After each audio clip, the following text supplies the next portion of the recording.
Selamat pagi saudara-saudaraku terkasih dalam nama Tuhan Yesus Kristus. Salam dari tanah Jawa. Firman Tuhan untuk kita pada pagi ini tertulis di 1 Yohanes 1 ayat 2 dikatakan begini. Hidup itu telah dinyatakan dan kami melihatnya. Dan sekarang kami bersaksi dan memberitakan pada kamu tentang hidup kekal yang ada bersama-sama dengan Bapa dan yang telah dinyatakan kepada kami. Saudara-saudara, nats ini bicara tentang bersaksi bagi setiap orang Kristen. Karena apa saudara-saudara? Suatu ketika pernah Yesus berkata di Kisah Rasul 1 ayat 8, kamu akan menjadi saksiku. Artinya saudara-saudara, kita ditunjuk untuk bersaksi tentang siapa Yesus dan apa yang telah diperbuatnya. Tapi saudara-saudara, saya mau katakan bahwa bersaksi itu tidak sama dengan berbicara. Bersaksi yang benar itu terjadi melalui kiprah hidup kita sehari-hari. Kiprah berarti gerakan yang amat cepat, namun dilakukan dengan penuh perhitungan, yang cermat, yang tepat, bersungguh-sungguh. Inilah saudara-saudara sifat dan strategi utama daripada penginjilan dan kesaksian kita. Hal ini terlihat jelas dari ucapan Tuhan Yesus kepada murid-muridnya. Kamu atau kalian kuutus seperti seekor domba ke tengah-tengah serigala. Karena itu, hendaklah kamu cerdik seperti ular dan tulus seperti merpati. Saudara-saudara pasti setuju kalau saya katakan bahwa untuk menjadi saksi itu sungguh-sungguh tak enak dalam hidup kita, merepotkan. Misalnya saudara-saudara kita melihat langsung sebuah tabrakan antara kereta dan motor. Karena itu diperlukan seorang saksi untuk menjelaskan perkara itu. Apa saudara mau jadi saksi? Barangkali tidak saudara-saudara. Kenapa saudara-saudara kita tidak mau menjadi saksi? Mungkin saja karena kita tahu itu merepotkan. Dan tidak mudah. Kita harus disumpah, kita harus menjawab 1001 pertanyaan polisi, jaksa, hakim. Dan juga pembela atau yang berkepentingan dengan peristiwa itu. Salah ucap bisa jadi persoalan.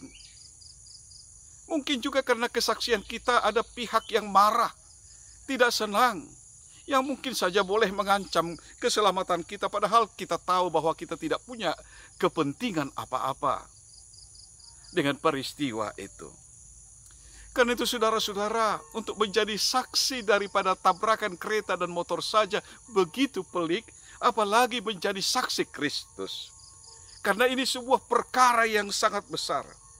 Karena kita diangkat untuk menjadi saksi atas hidup daripada Kristus dan karya Kristus. Kita diangkat oleh Kristus sendiri, Tuhan kita.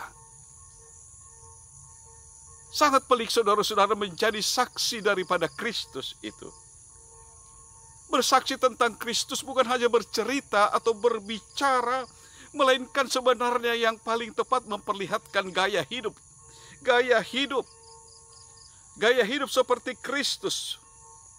Bersaksi di pengadilan itu saudara bertujuan meluruskan kebenaran. Sedangkan bersaksi untuk Kristus untuk menyampaikan, memberitakan gaya hidup.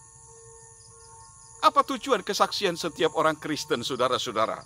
Yohanes berkata, supaya kamu percaya bahwa Yesuslah Mesias, Anak Allah, dan supaya kamu oleh imanmu memperoleh hidup dalam namanya. Jadi ada dua tujuan setiap kesaksian kita. Pertama saudara-saudara, supaya orang menjadi percaya. Dan kedua, supaya orang memperoleh hidup dalam Kristus. Atau mengikuti gaya hidup Kristus dengan kualitas Kristus. Apa maksudnya saudara-saudara? Apa gaya hidup dan kualitas Kristus? Macam-macam kita temukan dalam hidup kita. Misalnya kesederhanaan itu kualitas Kristus.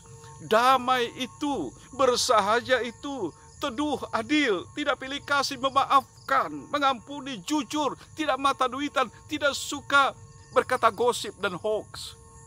Respek pada setiap orang. Banyak lagi saudara-saudara, gaya hidup Kristus. Apa semua itu bisa terlaksana saudara-saudara? Apakah ada orang yang bergaya hidup seperti itu? Apakah kita, saya dan saudara juga bergaya hidup seperti itu? Makanya saudara-saudara, persoalannya malah lebih pelik lagi kalau ada pertanyaan seperti itu. Pokoknya menjadi saksi Kristus itu tak enak, nggak worth it. Sangat pelik, risikonya banyak. Kalau untuk menjadi saksi tabrakan kereta dan motor saja, kita bisa dibenci, diancam, mungkin diteror keselamatan kita, apalagi menjadi saksi bagi Kristus. Lalu bagaimana, saudara-saudara? Lalu bagaimana? Masakan orang Kristen atau kita berkata, tak enak, banyak ancaman, penuh risiko. Lebih baik aku cepat-cepat pergi saja, supaya tidak diminta menjadi saksi Kristus. Segampang itukah kekristenan kita, saudara-saudaraku? Segampang itukah? Lalu kita lari dari tanggung jawab? Selamat pagi, mari kita merenung saudara-saudara. Anda saksi, saya saksi daripada Kristus. Mari ceritakan Kristus yang hadir dalam hidup saudara-saudara. Karena itu tugas kita. Amin, Tuhan memberkati kita.